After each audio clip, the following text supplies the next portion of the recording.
안녕하세요. 저는 동네에서 작은 만두가게 하나를 운영하고 있는 여자입니다.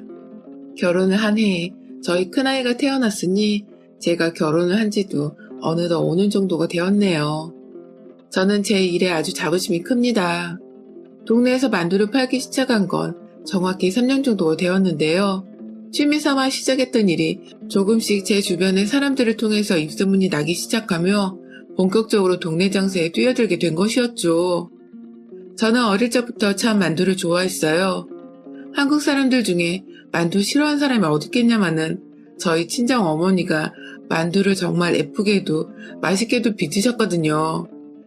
그 덕에 집에서도 어디 대단한 지역 명물 만두를 먹은 것만 같이 늘 맛있는 만두를 쉽게 접할 수 있었고, 어머니 요리 솜씨가 만두뿐만 아니라 다방면으로 좋았었기 때문에 제가 자연스럽게 친정에서 어릴 적부터 요리하는 것에 매력을 느꼈었어요. 마냥 식사로 한 끼 내놓는 게 아니라 어떻게 보면 보다 예쁘게 그리고 먹음직스럽게 밥상을 차려낼 수 있나 하는 즐거운 고민을 하게 되면서 좀 더 다양한 방법으로 저만의 요리 스타일을 구축해 나갔던 것 같아요. 딸은 친정엄마의 요리 솜씨를 닮는다고 하잖아요. 저 또한 친정엄마를 닮았던 건지 요리하는 걸 엄마만큼 좋아하기도 했고 또 시도하는 건 처음이어도 곧잘 만들어내곤 했습니다. 엄마가 요리 쪽으로 일을 하시는 것도 전혀 아니셨고 그냥 집에서 주부로 지내시면서 자식들이랑 남편 먹이는데 이 정도로 정성과 재미를 쏟으셨던 것이라 저는 아예 직업을 요리 쪽으로 나가보면 어떨까 싶은 생각을 어릴 적부터 키웠어요. 엄마는 집안에서 능력을 뽐내시는 거 만족하시지만 나는 밖에서도 내 음식을 많은 사람들에게 먹여야겠다는 작은 욕심이 슬슬 생겨왔죠. 하지만 집에서 하던 취미는 그냥 취미로 만족을 하게 되더라고요. 식품영양학과로 대학은 어찌저찌 진학을 하기는 했는데 머리가 점점 자라면서 요리는 그냥 요리로만 치부를 해버리는 게 좋겠다는 생각이 들기 시작했어요. 이유는 단 하나, 돈이 잘 안 벌린다는 소리를 주변에서 듣기 시작했기 때문이죠. 막 급하게 돈을 필요로 하고 큰 돈을 벌어야 하는 것도 아니었는데 그렇게 돈 욕심이 생기더라고요. 뭔가 이왕 일을 하는 거 돈을 좀 더 많이 벌어서 내가 사고 싶은 거나 하고 싶은 일들을 마음껏 사고 하고 싶다는 생각을 하다 보니 돈 안 벌리는 몸만 힘들다는 요리사의 길은 겁부터 먹고 대학을 가서야 포기를 해버리고 말았어요. 남들은 대학까지 관련 전공으로 갔으면 그냥 밀어붙인다는데 전 아직 늦지 않았다며 미련 없이 그 꿈을 포기해버렸죠. 그 후 저는 전공을 살리긴 살려서 음식 제조 회사에 입사를 해 결혼 전까지 근무를 했습니다. 생각보다 괜찮은 월급과 복지로 일하는 것에 꽤 만족을 하며 살았어요. 왜인지 내 꿈은 원래 직장인이었던 것처럼 진짜 재밌게 그리고 착실하게 회사 생활을 했네요. 그러다가 같은 회사에서 남편도 만났고요. 좋아하는 남자랑 같은 회사에서 꽁냥꽁냥 몰래 사내 연애를 하면서 꽤나 즐겁게 일도 했습니다. 남편은 저보다 4살 많은 궁합도 안 본다는 나이 차이의 상사였어요. 저보다 대단히 높은 것도 아니었고 그냥 단지 입사가 저보다 빨랐기에 승진이 한 단계 정도 높았었죠. 같은 부서는 아니었지만 같은 층에 위치해 있었고 또 둘 다 매번 사내 식당에서 밥을 먹으려 하는 상사를 만나는 바람에 같이 쫄래쫄래 사내 식당에 따라왔다가 자주 부딪혀도 봤네요. 마주보는 자리에 앉아서 서로 눈빛을 교환하며 밥을 먹은 적도 많았고 몰래 사람들 없는 사각지대에서 손도 잡아봤고 흔히 드라마에서 사내 커플들이 하는 설레는 짓들은 다 해봤던 것 같아요. 저희도 참 철없고 어리고 또 풋풋했었죠. 그러다가 남편과 결혼을 하게 되면서 저는 곧장 허니문 베이비를 가져버린 바람에 자연스레 직장을 그만뒀습니다. 결혼하고 나면 남편과 아이에게 충실하고 싶다는 어릴 적 현모양적 꿈이 있기도 했었고 사실 사내에서 저와 남편의 연애를 까마득히 몰랐던 저희 노처녀 상사가 뒤늦게 저의 청첩장을 받고는 노발 대발 배신감 느껴진다고 어처구니 없게도 절 질타하고 욕한 바람에 저희 팀에서도 제 입지가 그리 좋지 못하기도 했었어요. 한마디로 눈치껏 먼저 사표 쓰고 나가야 하는 분위기까지 가버렸고 그 때문에 저도 사람한테 질린다며 미련 없이 사표를 써버렸습니다. 제 젊은 시절의 추억과 열정을 바친 회사여서 끝마무리가 좋지 못한 것이 참 아쉽고 슬펐지만 제 옆에는 남편이 생겼고 뱃속엔 저희 아이가 자라고 있었기에 크게 개의치는 않았어요.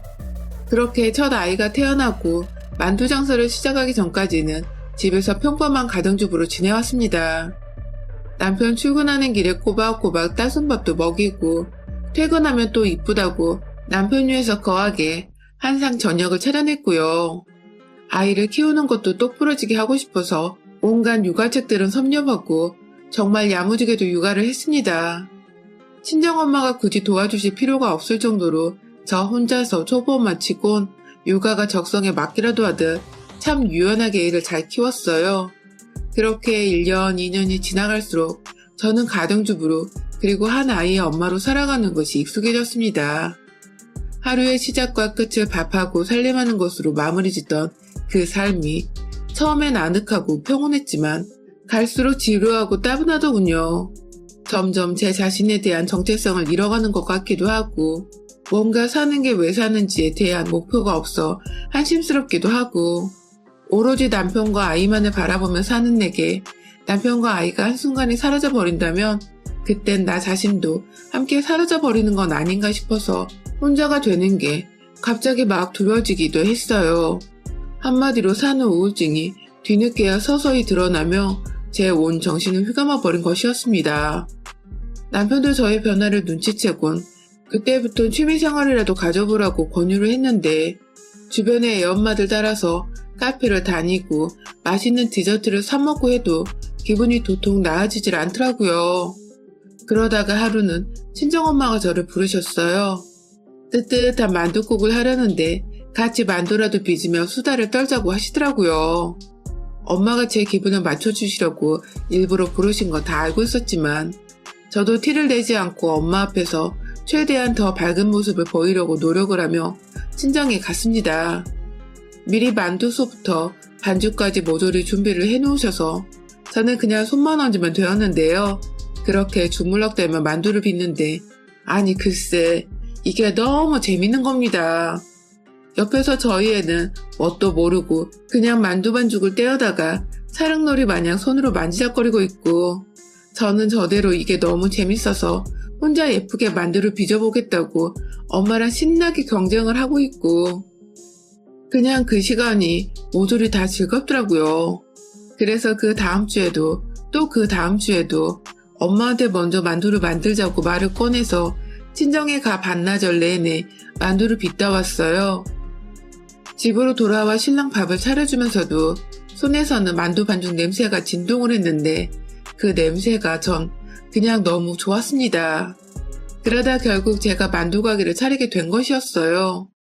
집에서도 혼자 만두를 만드는 걸 이어가다가 아이 친구네 엄마들이 집에 놀러와서 맛을 보고는 너무 맛있다고 자신한테 돈 주고 팔라고 부탁을 하기 시작했고 그렇게 한두 명의 엄마들이 점점 늘어나더니 아이 어린이집 학부모들이 공고까지 해서는 제게 만두를 만들어달라는 부탁을 했어요. 저야 주부 생활을 오래 하다가 용돈도 벌고 좋아하는 만두를 만들게 되어 그저 기쁘기만 했었고요. 힘든 줄도 모른 채 밤낮이고 만두를 만들어서 팔았고 수입도 꽤나 짭짤해서 저희 남편도 옆에서 무지하게 좋아했습니다.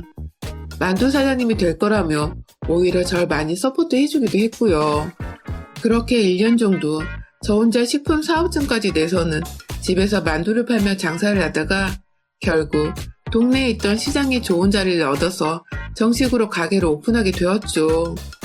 대단한 돈을 벌 거란 욕심은 처음부터 없었고 그저 내가 좋아하는 일을 하면서 용돈도 벌고 내 시간도 가지자는 마음으로 만두 가게를 오픈한 거였어요. 남편은 남편대로 제가 다시 활기를 찾은 것 같다며 좋아라 했고 바빠서 아이한테 소홀해지진 않을까 싶었는데 아이도 엄마가 일하는 게 좋은지 크게 투덜거리지 않고 늘 엄마 가게에 찾아오는 걸 좋아라 했습니다. 주변 사람들이 절 많이 도와준 덕에 저도 힘을 내서 장사를 하게 되었고 온라인으로 홍보도 하고 판매도 하며 매출은 기하학적으로 늘어갔어요. 완전히 동네 장사로 자리를 잡아버린 덕에 꾸준한 단골 손님들도 쉽게 확보를 하게 되었죠. 사업도 잘 되고 있고 저 스스로도 좋아하던 요리로 일을 잡아버려 만족도가 상당했고 뭐든 지금처럼만 꾸준히 잘 장사를 하게 되었는데 걸리는 게 있었죠. 꼭 이런 식으로 다 좋을 때 뭔가 하나씩 초를 치더군요. 저희 시어머니는 제가 시장에서 만두 장사를 한다는 것을 처음부터 굉장히 못마땅해 하셨어요. 한마디로 시장 바닥에서 장사하는 애밖에 더 되냐며 저를 애초부터 무시를 하시더라고요. 저도 처음에는 저 스스로 매장을 가져보는 게 처음이었던지라 진짜 망해서 어머니 말씀처럼 부끄러운 며느리가 되면 어쩌나 싶어 기가 좀 죽었었는데 나중에 장사가 잘 되어 매출도 좋고 모든 게 다 만족스러운데도 불구하고 어머님이 절 부끄러워하시니 저도 오기가 생기더라고요. 왜 가족인 며느리가 하는 일에 선입견부터 가지시고 안 해도 될 욕을 하며 기분 망치려 하실까 싶어서 원망도 있었는데 점점 그 정도가 심해지니 딱 안 보고 살고 싶은 만큼 미워지더라고요.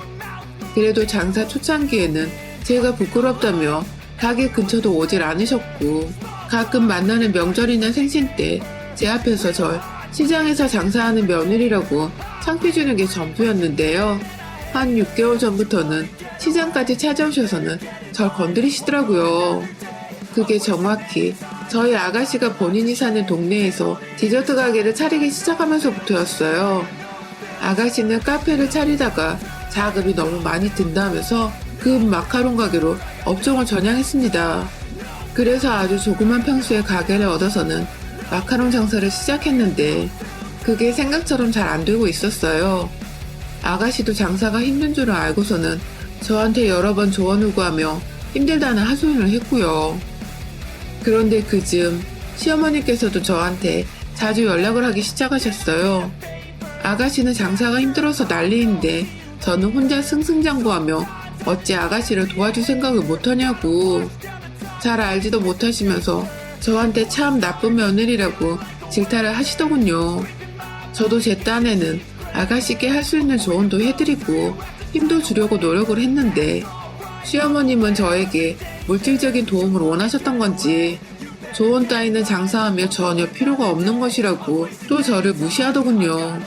여러 번이나 전화가 와서는 제 장사보다 자기 딸부터 도우라는 헛소리를 하셨어요. 다행히 이건 아가씨가 뒤늦게야 눈치를 채고서 시어머니께 화를 내준 덕에 무마가 되었지만 솔직히 전 기분이 쏙 좋지 않았어요. 자기 딸이 하는 사업만 사업이고 며느리가 하는 사업은 사업도 아닌가 싶어서 말이죠.